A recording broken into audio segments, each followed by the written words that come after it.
Natakot ang dalaga nang ibenta siya ng tiyahin sa maperang customer. Kinilig siya dahil napakagwapo pala nito.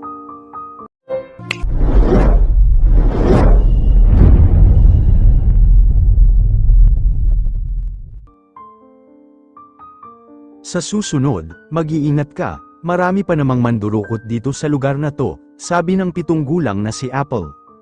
Napabuntong hininga naman ang 8 taong gulang na si Jok-Jok. Mabuti na lang at hindi nanakaw ang antigang kwintas na hugis puso na nakasabit sa leeg niya, bigay pa kasi ito ng namayapa niyang ina.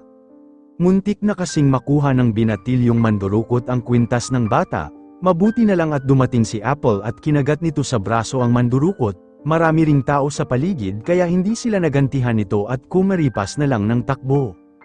Dahil sa nangyari ay naging malapit ang dalawa, dayo lang si Jok-Jok sa probinsya ni na Apple. Naroon ang bata kasama ang ama nito para magbakasyon, mula noon ay naging magkaibigan na sila at palaging naglalaro. Wow, flight stewardess pala ang gusto mo sa paglaki mo, manghang sabi ng batang lalaki, edi gusto mo palang makasakay ng eroplano, tanong pa nito. Oo sana, kaso mukhang malabong mangyari, malungkot na sagot ni Apple. Bakit naman, sabi ng tita ko, wala raw mararating ang tulad naming mahirap kaya gaya niya ay magbebenta na lang daw ako ng laman, inosenteng sabi niya. Napakunot naman ang noo ni Jok-Jok, halatang di alam ang sinasabi niya, palibhasa ay anak mayaman, ang papa lang nito ang kasama at isang yaya, mabuti nga at pinapayagan itong makipaglaro sa kanya kahit mukha siyang ghost-ghostan. Anong benta ng laman, nag-iisip na tanong ng kalaro. Basta, hindi ko rin alam, palagi lang sinasabi sa akin yon ng tita Celia ko pero hindi ko naman maintindihan, aniya.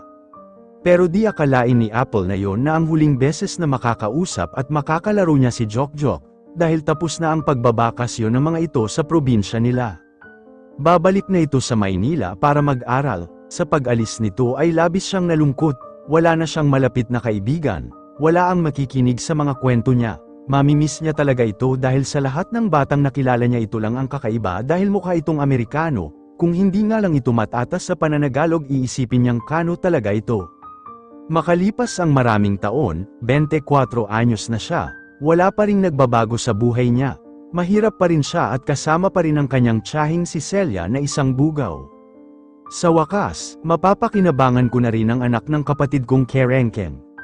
Dinig na dinig ni Apple ang malakas na sigaw ng tiyahin niya, tuwang-tuwa ito, dali-dali siya nitong pinuntahan sa kwarto at hinayla siya sa braso.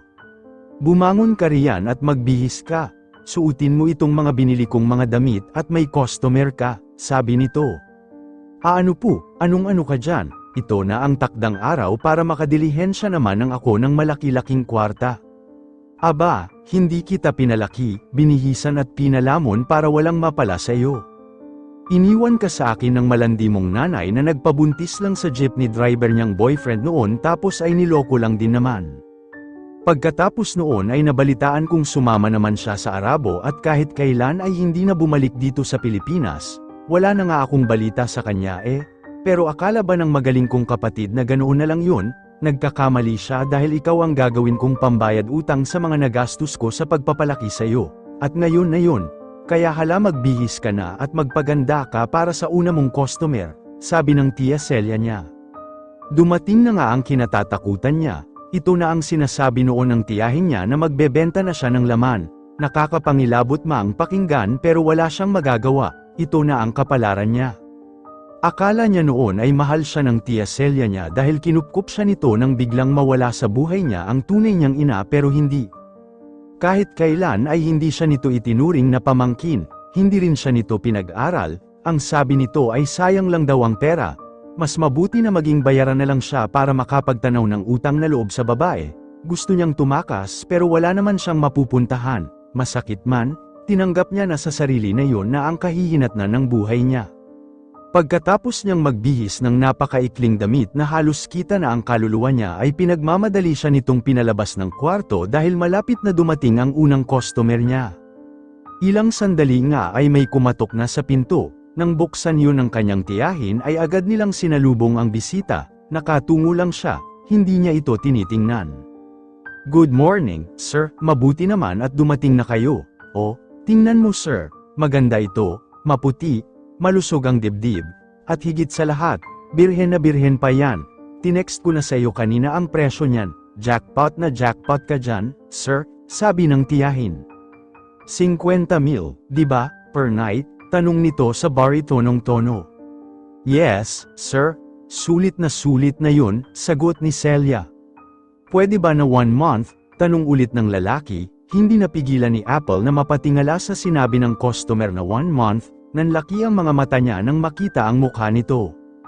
Ang gwapo, sambit niya sa isip, ang akala niya ay matandang uugod-ugod na pangit ang customer niya pero hindi, batang-bata ang lalaking kaharap nila. Artistahin ito at mukhang foreigner, titig na titig ito sa kanya. Mabilis na nagkabayaran sa harapan niya ang dalawa. Ang tiyahin niya ay abot-tay nga ang ngiti ng mahawakan ang malaking halaga ng pera, niyaya na siya ng lalaki na sumakay sa mag-ara nitong kotse at tuluyan na silang umalis. Dinala siya ng gwapong customer sa bahay nito na napakalaki at napakaganda, mansyon ika nga. Kevin, pakilala nito at inilahad ang kamay, nahihiya pa nga siya na tanggapin yon. Kinakabahan siya nang dalhin siya ng lalaki sa kwarto nito. Akala niya ay kukunin na nito ang kanyang pagkababae na matagal niyang iningatan pero mali siya. Hindi siya nito ginalaw at sa halip ay tinabihan lang siya nito sa kama at nakipagkwentuhan. Tinatanong nito kung ano ang naging buhay niya mula pagkabata hanggang sa kasalukuyan. Sinabi naman niya rito ang totoo, ang lahat ng pinagdaanan niya sa kanyang tiyahin. Lumipas ang mga araw na yun lang ang palagi nilang ginagawa, ang magkwentuhan at walang ibang nagaganap sa kanila. Iginagalang siya ng lalaki. Habang tumatagal ay unti-unting nahuhulog ang loob ni Apple kay Kevin lalo pa at napakabuti nito sa kanya kaya isang gabi, niyaya niya itong uminom sila, sinadya niya talagang lasingin ang lalaki para akitin ito, nang langgo na sa espiritu ng alak si Kevin ay agad niya itong niyakap at hinalikan. Kiss me, hug me, Kevin, bulong niya sa lalaki, dahil wala na rin sa tamang katinoan si Kevin ay madali itong nahulog sa pang-aakit niya. Binuhat siya nito papunta sa kwarto at inihiga siya sa kama. Doon niya isinuko kay Kevin ang kanyang sarili. Alam niyang hindi na siya makakaramdam ng ganoon kaya susulitin na niya na kasama ito dahil kinabukasan ay ang huling araw niya sa bahay nito. Tapos na ang pananatili niya roon dahil tapos na ang isang buwang kontrata na binayaran nito sa tiyahin niya. Kinaumagahan, narinig niyang tumunog ang cellphone ni Kevin kaya dali-dali itong bumangon sa kama para sagutin ang tawag. Nang mapagsino kung sino ang nasa kabilang linya ay lumabas ito sa kwarto, dahil sa kuryosidad ay sinundan niya ang lalaki at laking gulat niya nang marinig ang sinasabi nito sa kausap. Hello, Francine, di ba sabi ko sa iyo sa text ko kagabi ay tatawagan na lang kita, mamaya na tayo mag-usap, bye, sabi ni Kevin sa kabilang linya saka mabilis na ibinaba na ang tawag. Maya-maya ay pumasok ang lalaki sa banyo, naiwan nito ang cellphone sa ibabaw ng mesa, ewan ba niya?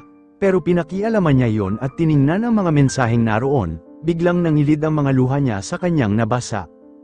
Hi, darling, kailan ka ba uuwi dito? Miss na kita. Nga pala may surprise ako sa iyo. I'm pregnant, magiging daddy ka na. Ang text na yon ay galing sa babaeng kausap ni Kevin kanina, si Francine. Grabe ang tigib ng luha ni Apple, hindi niya akalaing magiging ganoon kasakit. Ano ba ang inaasahan niya? Na magugustuhan din siya ng binata, na iaahon siya nito sa putik na kinasasadlakan niya, na mamahalin din siya nito, asa pa siya? Mas masakit tanggapin na may babae na sa buhay nito at magkakaanak na pala ito, wala siyang pag-asa kay Kevin. Tutal ay tapos na rin naman ang kontrata niya rito, nagdesisyon siyang umalis na sa bahay nito, kahit kailan ay hindi na siya babalik doon, kakalimutan na niya ang lalaki dahil iyon ang nararapat. Pagbalik niya sa kanyang tiyahin ay minura pa siya nito, bakit hindi pa raw niya inaya ang lalaking ibahay siya? Mapera naman ito, ang sabi na lamang niya ay kusa siya nitong pinaalis dahil darating ang asawa nito, hindi nga niya alam kung asawa ba yung Francine o girlfriend basta kung sino man itong Pancho Polato ay wala na siyang pakialam. Nang sumunod na araw, pinagbihis na naman siya ng kanyang tiya Celia dahil may customer na naman daw siya. Paglabas niya sa kwarto ay naroon sa salas ang matandang customer na kanina pa naghihintay sa kanya. Nang ilabot ang buo niyang katawan nang makita ang matabang lalaking matanda, napapanot na ang ulo at ubod pa ng itim, nakaupo sa sofa ang matanda na hindi maalis ang pagkakatingin sa kanya. Mister, Sikhan, ito ang sinasabi ko sa iyong babae, materyales fuertes, di ba? Paliligayahin ka nitong alaga ko. Nakangiting sabi ng babae na hinayla siya palapit sa matanda. Wow, ang ganda at ang sexy, come here, baby, come here, naglalaway na sabi ng matanda. Hinayla nito ang kanyang braso palapit sa katawan nito, ngayon ay yakap-yakap na siya ng matanda na sabik na. Bibit-iwan mo ako, pagpupumiglas niya. Don't worry, baby, I pay more money, please kiss me and hug me. Anito na akmang hahalikan na siya sa labi ngunit biglang may tumulak ng pinto, napahinto ang matanda sa pag-atake sa kanya. Nagulat din ang tiyahin niya sa pagdating ng di inaasahang bisita. Bitiwan mo siya, akin lang ang babaeng yan, matigas na sabi ng lalaki. Si Kevin, titig na titig ito sa kanya, hindi niya naman magawang tumingin ng diretso dahil baka umasa na naman siyang ito ang prinsipeng magliligtas sa kanya. Hindi totoo yun dahil sa fairy tale lang yun nangyayari at hindi sa totoong buhay. Sino ka bang pangahas ka? Akin ang babaeng ito, bayad na ito, inis na sabi ni Mr. Sikhan. Ako lang naman ang boyfriend ng babaeng inaaswang mo, kaya kapag hindi mo siya binitiwan ay manghihiram ka ng mukha sa aso, sigaw niya. Natameme ang tabachoy na matanda, sa laki ng katawan ni Kevin at sa tangkad nito ay kayang-kaya siya nitong ibalibag. Binitiwan ni Mr. Sikhan si Apple, pagkatapos ay hinayla ni Kevin ang braso niya palapit rito. Kumuha ng tseke ang lalaki, sinulatan at ibinigay sa kanyang tiyahin, nang makita ni Celia ang halaga na nakasulat sa tseke ay halos mawala ng malay ito. Diyos ko, napakalaking halaga nito, buhay na ako nito, tuwang-tuwang sabi ng babae. Bayad na si Apple, akin na siya, wika ni Kevin saka kinaladkad nito ang dalaga papunta sa kotse. Ano pa ba ang gusto mo sa akin? Bakit mo ba ginagawa ito? Pag-alit na tanong niya kay Kevin habang nagmamaneho ito. Ikaw na nga ang iniligtas ko, ikaw pa ang galit, sagot ng binata. Bakit nga, alam mo, marami pa namang babae dyan, na pwede mong gawing parausan. Huwag na ako, dahil ayokong tuluyang mahulog sa iyo. Kevin, mabuti pa ay balikan mo na yung babae mo dahil, magkaka-baby na kayo, ayusin mo na ang buhay mo. Buong tapang niyang sabi. Natawa si Kevin sa sinabi niya. Anong nakakatawa? Tanong niya. Alam mo, Apple, noon ko pa gustong ipahuli sa mga pulis ang tiyahin mo. Kaso sabi mo noon ay siya na lang ang natitirang kamag-anak mo mula nang iwan ka ng nanay mo at di ka na binalikan. Sabi mo'y kahit ganoon siya sa iyo'y mahal mo pa rin siya kaya pinagbigyan ko pa rin siya para sa iyo. Kung alam mo lang kung gaano kasakit sa akin ang ginagawa niya sa iyo. Halos mabaliw din ako kakahanap sa iyo nang umalis ka sa bahay ko, hayag ni Kevin. Si Francine, she is my ex, dati ko siyang girlfriend, hindi totoo ang nabasa mo sa cellphone ko. Dahil ang ipinagbubuntis niya ay hindi ko anak, ipinapaako lang niya sa akin dahil ayaw siyang panagutan nung lalaking nakabuntis sa kanya. Matagal na kaming wala, 1 taon na, noong araw na tumawag siya sa akin ay kinukulit niya ako, pero hindi na ako nagpaloko pa sa kanya. Hindi ko na siya mahal, dahil iba na ang mahal ko at ikaw yon, Apple, saad pa ng lalaki. Hindi makapaniwala si Apple sa ipinagtapat ni Kevin. Wala na kayo, tumango ang binata. Oo, wala na kami, kaya nga ako bumalik dito sa probinsya para ayusin ang buhay ko at para balikan ang isang mahalagang tao sa aking nakaraan, makahulugang sabi nito. Tila naguluhan naman si Apple sa sinabi ni Kevin, nalilito siya pero hinawakan ng lalaki ang mga kamay niya. Hindi mo na ba ako natatandaan, Apple? Tanong ni Kevin. Anong ibig mong sabihin? May dinukot sa bulsa niya si Kevin at ipinakita kay Apple. Ito, natatandaan mo, nanlaki ang mga mata ni Apple nang makita ang kwintas na hugis puso at kulay ginto. Hindi niya malilimutan ang kwintas na iyon dahil pang-aari iyon ng isang batang tinulungan niya noon. Teka, yan yung Jok, gulat na sabi ng dalaga.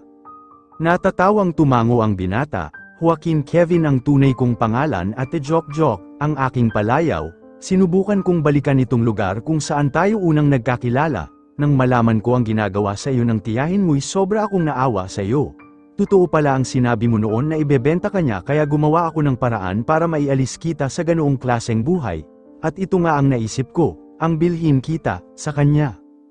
Laking tuwa ni Apple dahil ang batang tinulungan niya noon at naging kaibigan at ang lalaking iniibig niya ngayon ay iisa pala, Minasdan niyang mabuti si Kevin, ito nga ang batang mukhang Kano na kalaro niya noon dahil hanggang ngayon ay mukhang Amerikano pa rin ito kahit wala namang dugong banyaga. Niyakap siya ni Kevin, mahal na mahal kita, Apple, nang nagkasama tayo sa bahay at lubusan kang nakilala ay mas lalo kitang minahal. Pakiusap, huwag mo na akong iiwan, sabi ng binata na hinalikan ang kanyang noo.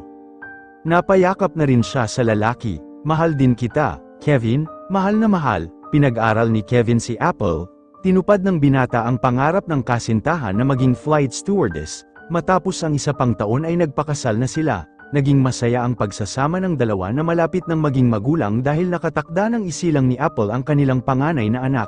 Sa wakas, natagpuan na niya ang prinsipeng makakasama niya habang buhay.